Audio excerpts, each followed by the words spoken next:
दोस्तों, आज की कहानी बहुत ही ज्ञानवर्धक और रोचक है। तो चलिए कहानी को शुरू करते हैं। तो आज की चर्चा है माता पार्वती और भगवान शिव के बीच जो संवाद चल रहा है।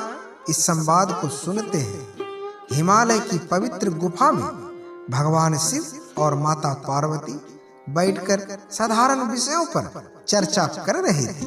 माता पार्वती ने अचानक एक प्रश्न उठाया जो उनके मन में लंबे समय से चल रहा था। वह बोली, स्वामी, आपने हमेशा कहा है कि जो व्यक्ति सच्चे मन से आपकी भक्ति करता है उनका कल्याण होता है। लेकिन मैंने देखा है कि कई भक्त जो दिन रात आपकी पूजा अर्चना में लगे रहते हैं फिर भी जीवन में दुखी और परेशान रहते हैं। ऐसा क्यों होता है? भगवान शिव मुस्कुराए। उनके चेहरे पर एक दिव्य चमक थी। उन्होंने कहा, पार्वती, तुम्हारा यह प्रश्न बहुत गहरा है। इसका उत्तर शब्दों में देना कठिन है, परंतु मैं इसे एक कहानी के माध्यम से तुम्हें समझाने का प्रयास करता हूँ। इस कहानी को बड़े ध्यान से सुनने की कोशिश करना। माता पार्वती ने कहा, ठीक है प्रभु। तो भगवान शिव ने कहानी सुनाना प्रारंभ किया। बहुत समय पहले की बात है। एक छोटे से गांव में रमेश नाम का एक किसान रहता था। वह भगवान शिव का अनन्य भक्त था। वह नंदी की मूर्ति को जल चढ़ाता, शिवलिंग पर बेलपत्र अर्पित करता और हर हर महादेव का जाप करता। उसके दिन रात की शुरुआत भगवान शिव की आराधना से होती और अंत भी उनके नाम से ही होती थी। रमेश को विश्वास था कि उसकी भक्ति से उसका जीवन सुखमय हो जाएगा, लेकिन वास्तविकता यह भी थी कि उसका जीवन संघर्षों से भरा हुआ था। कभी भी उसे अभी तक सुख प्राप्त नहीं हुआ था। कभी फसल खराब हो जाती, कभी बारिश नहीं होती और कभी गांव के लोग उसे ताना मारते। उसकी पत्नी भी अक्सर कहती थी कि तुम हर दिन भगवान की पूजा करते हो, लेकिन हमारा जीवन तो पहले से भी अधिक कठिन हो गया है। रमेश को यह सब सुनकर दुख होता था, पर वह अपनी भक्ति में कमी नहीं आने देता। दोस्तों, एक दिन उनके धैर्य की परीक्षा हो गई।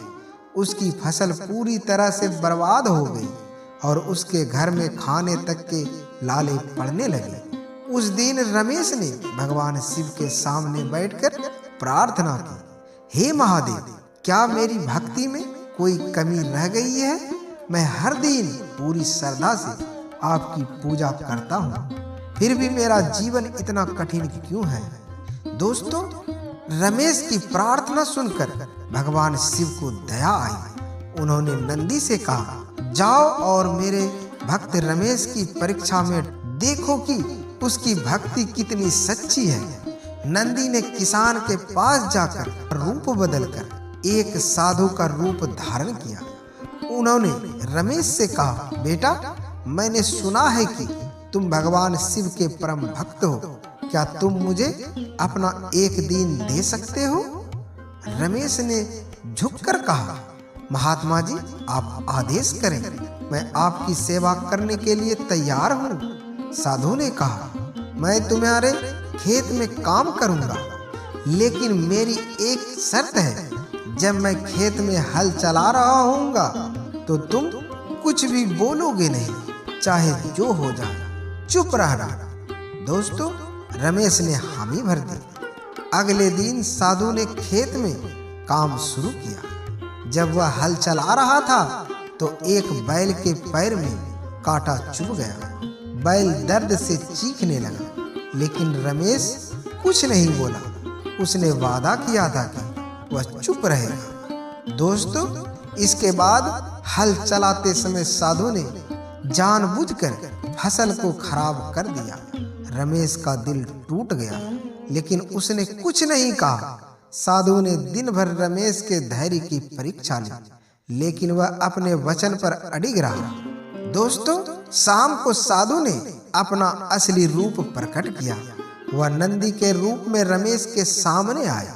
उन्होंने कहा, रमेश, तुमने आज जो धैर्य का सहनशीलता दिखाई है वह तुम्हारी भक्ति की गहराई को दर्शाता है। भगवान शिव ने मुझे तुम्हारी परीक्षा लेने के लिए भेजा था। यह सुनकर रमेश की आंखों में आंसू आ गए। उसने पूछा, लेकिन महात्मा, मेरे जीवन में इतना दुख क्यों है? क्या मेरी भक्ति में कोई कमी है? दोस्तों, उसी समय भगवान शिव और माता पार्वती प्रकट हुए। भगवान शिव ने रमेश से कहा, वत्स, तुम्हारे जीवन में जो दुख है वह तुम्हारे कर्मों का फल है। भक्ति तुम्हें आत्मबल और धैर्य प्रदान करता है, जिससे तुम इन दुखों का सामना कर सको। लेकिन भक्ति का अर्थ यह नहीं है कि सभी कष्ट तुरंत समाप्त हो जाएंगे।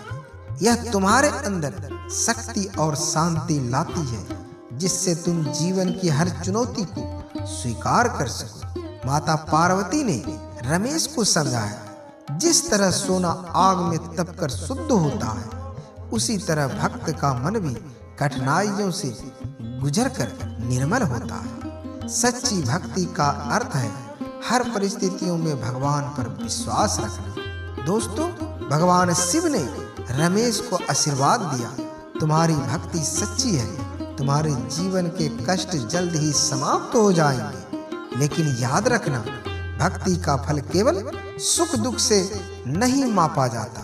सच्चा सुख तुम्हारे अंदर है और वह तुम्हें अपनी भक्ति से प्राप्त होगा। यह कहकर भगवान शिव और माता पार्वती अंतर ध्यान हो गए। रमेश ने यह समझ लिया कि भक्ति का अर्थ केवल समस्याओं का अंत नहीं है, बल्कि वह आंतरिक शांति और आत्मज्ञान प्राप्त करना है। उसने न केवल अपने दुखों को स्वीकार किया, बल्कि अपने जीवन में एक नई ऊर्जा और विश्वास के साथ आगे बढ़ा।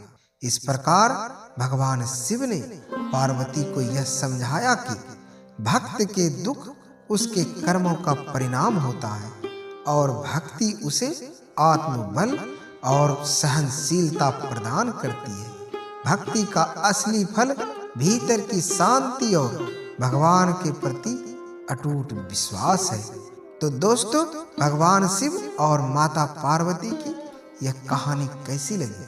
अगर अच्छी लगी हो तो वीडियो को लाइक और चैनल को सब्सक्राइब अवश्य करें और साथ में कमेंट में हर हर महादेव लिखना ना भूलें। धन्यवाद।